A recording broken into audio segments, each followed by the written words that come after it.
Hello किसान भाइयों, आप लोग कैसे हैं? उम्मीद कर रहे हैं कि आप लोग बहुत अच्छे होंगे और अपनी अपनी ज़िंदगी में मस्त होंगे।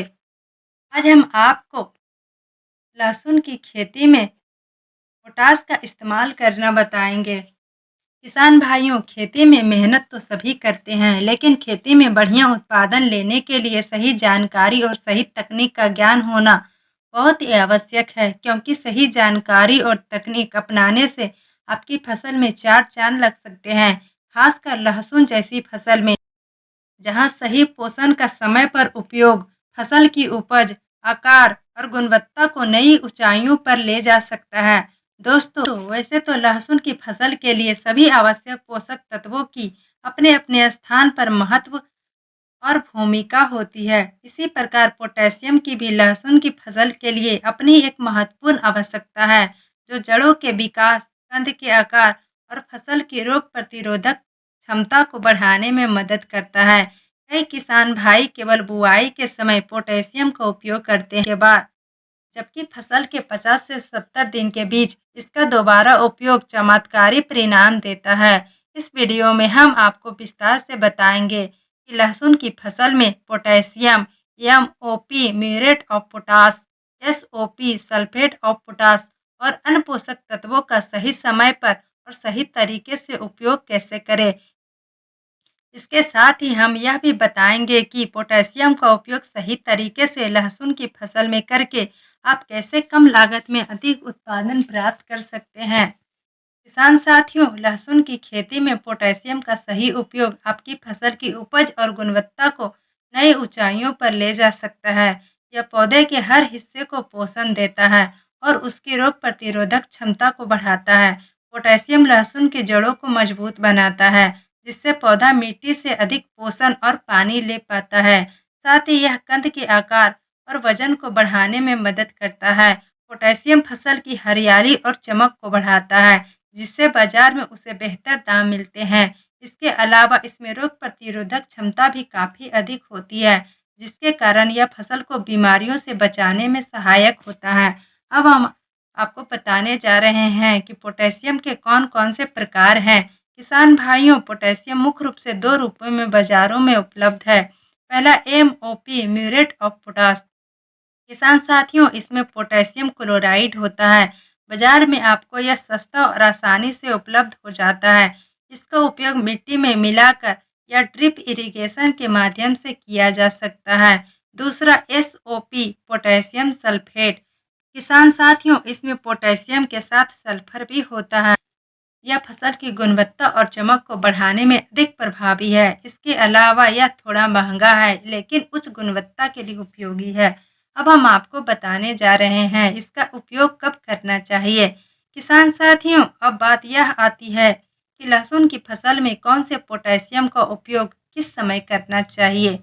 साथियों, अगर आप पोटेशियम का उपयोग बुआई के समय करते हैं, तो यह पौधों को शुरुआती पोषण प्रदान करता है। इसलिए आपको शुरुआती चरण में बेसल डोज के रूप में लहसुन की फसल में पोटेशियम का उपयोग करना चाहिए।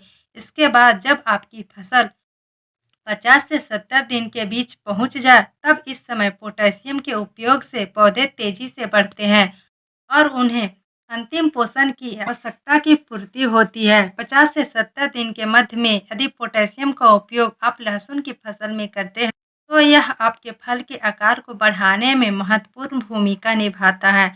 इसकी एक खासियत यह भी है कि आप पोटेशियम का उपयोग अन्य पोषक तत्वों के साथ मिलाकर भी कर सकते हैं।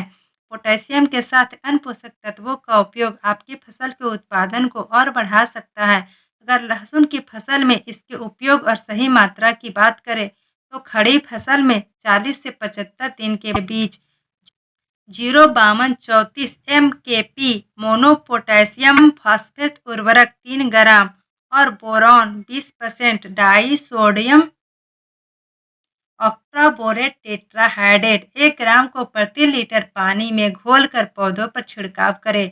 जब पौधों का विकास पूरी तरह से हो जाए, तो 0050 एसओपी पोटेशियम सल्फेट उर्वरक 5 ग्राम और सूक्ष्म पोषक तत्व 1 ग्राम को प्रति लीटर पानी में घोलकर पौधों पर छिड़काव करें। लेकिन इनका छिड़काव करते समय ध्यान रखें कि छिड़काव के तुरंत बाद खेत में सिंचाई अवश्य करें, ताकि पानी के साथ यह जमीन में जाकर जड़ों को पूरी तरह से आवश्यक पोषक तत्वों की प्राप्ति कर सके। पोटास के साथ यदि आप बोरान का उपयोग करते हैं तो फिर आपको बोरन 20% वाली 500 ग्राम मात्रा में लेनी है। यदि आपके लहसुन की तना पतला है और कमजोर फसल दिख रही है तो फिर फेरस सल्फेट लगभग 10 की गिरा लें। फेरस सल्फेट में 29% लोहा यानी फेरस है और 10% सल्फर भी मिल जाती है। इन तीनों को अच्छे से मिक्स कर लीजिए और इनका अपनी फसल में छिड़काव कर दीजिए। लेकिन आप इस बात का ध्यान रखें कि छिड़काव करने से पहले खेत में निराई गुड़ाई का कार्य सही प्रकार से कर ले, ताकि यह सारे पोषक तत्व पौधों को पूरी मात्रा में प्राप्त हो सके। निराई गुड़ाई करने के 3 से 4 दिन बाद ही आप इनका छिड़काव अपने लहसुन की फसल में करें। अब हम आपको पोटास के फायदे बताने जा रहे हैं। किसान भाइयों, पोटेशियम लहसुन की फसल के लिए अत्यंत आवश्यक पोषक तत्व है, क्योंकि लहसुन एक कंद वाली फसल है। कंद का आकार और वजन जितना अच्छा होगा, उपज भी उतनी ही अधिक होगी। पोटास कंदों में शर्करा, शुगर और स्टार्च के भंडारण को बढ़ाता है। इसके अलावा पोटास पौधों में पानी के संतुलन को बनाए रखता है, जिससे सूखे की स्थिति में फसल की वृद्धि प्रभावित नहीं होती। साथ ही पोटास का उपयोग कंद को मजबूत और चमकदार बनाता है, जिससे बाजार में फसल की कीमत बढ़ती है। अब हम आपको बताने जा रहे हैं कि बुआई के समय आपको कौन सी खाद देनी चाहिए। साथियों, लहसुन की बुआई के समय ही फसल को पोटास की पहली खुराक दी जानी चाहिए। यह पौधों की प्रारंभिक वृद्धि के लिए आवश्यक पोषण प्रदान करता है। इस समय पर आप NPK 12-32-16 खाद का उपयोग करें। बुआई के समय प्रति एकड़ 50 से 60 किलोग्राम NPK डालें। इसमें 12% नाइट्रोजन, 32% फास्फोरस और 16% पोटास होता है।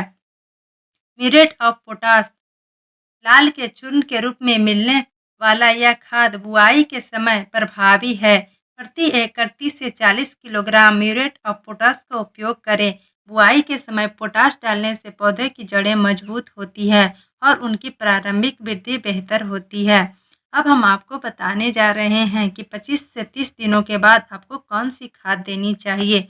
दोस्तों, जब लहसुन की फसल 25 से 30 दिनों की हो जाती है तो उसे दूसरी बार पोटास की आवश्यकता होती है। इस समय पौधों में ऊर्जा का अधिकतम उपयोग होता है। इस समय आप NPK 19-19-19 का स्प्रे करें। प्रति एकड़ 2 से 3 किलोग्राम NPK 19-19-19 को पानी में घोलकर स्प्रे करें। इसमें 19% नाइट्रोजन, 19% फास्फोरस और 19% पोटास होता है। यदि बुआई के समय पर्याप्त पोटास नहीं दिया गया हो तो इस चरण पर म्यूरेट ऑफ पोटास का उपयोग भी किया जा सकता है। इस स्टेज पर पोटास देने से पौधों की पत्तियां हरी भरी और स्वस्थ रहती है, जो फसल के लिए ऊर्जा का स्रोत होती है। अब हम आपको बताने जा रहे हैं कि 40 से 50 दिनों के बाद आपको लहसुन की फसल में कौन से खाद देने चाहिए। किसान साथियों, यह समय फसल के विकास का एक महत्वपूर्ण चरण होता है। इस दौरान पौधों की पत्तियां और कंद तेजी से विकसित होते हैं। इस समय किसान भाई NPK 0-52-34 का उपयोग करें। प्रति एकड़ 1 से 2 किलोग्राम NPK 0-52-34 का पानी में घोलकर स्प्रे करें। इसमें 34% पोटास और 52% फास्फोरस होता है। इस समय इसका स्प्रे फसल के लिए काफ़ी फायदेमंद है। इस समय यह फसल को अधिक ऊर्जा प्रदान करता है, जिससे कंद बड़े और मजबूत बनते हैं। अब हम आपको बताने जा रहे हैं कि कंद के बनने के समय में आपको कौन से खाद देने चाहिए। किसान भाइयों, जब लहसुन के कंद बनना शुरू हो जाते हैं, लगभग 60 दिनों के बाद, तो पौधों को अधिक पोटास की आवश्यकता होती है। इस अवस्था में किसान भाई NPK 0050 का उपयोग करें। इसके लिए प्रति एकड़ 1 किलोग्राम NPK 0050 को पानी में घोलकर स्प्रे करें। इसमें 50% पोटास होता है। इस चरण पर पोटास देने से कंद का आकार और वजन बढ़ता है, साथ ही कंद की गुणवत्ता भी बेहतर होती है। लहसुन की फसल में पोटास का सही समय और सही मात्रा में उपयोग करने से पैदावार में उल्लेखनीय सुधार होता है। 3-4 बार पोटास डालने की प्रक्रिया अपनाने से कंद बड़े और मजबूत और वजनदार बनते हैं। तो आपको यह जानकारी कैसी लगी, आप हमें कमेंट करके ज़रूर बताएं। हम आपको बता दें कि इस वीडियो में दी गई सभी जानकारी किसानों के निजी अनुभव और इंटरनेट पर मौजूद सार्वजनिक स्रोतों से इकट्ठा की गई है। संबंधित किसी भी जानकारी को अमल में लाने से पहले किसी विशेषज्ञों की सलाह अवश्य लें। और आपको वीडियो कैसा लगा आप हमें कमेंट करके ज़रूर बताएं और वीडियो अच्छा लगा हो तो लाइक करें और हमारे चैनल को ज़रूर सब्सक्राइब करें।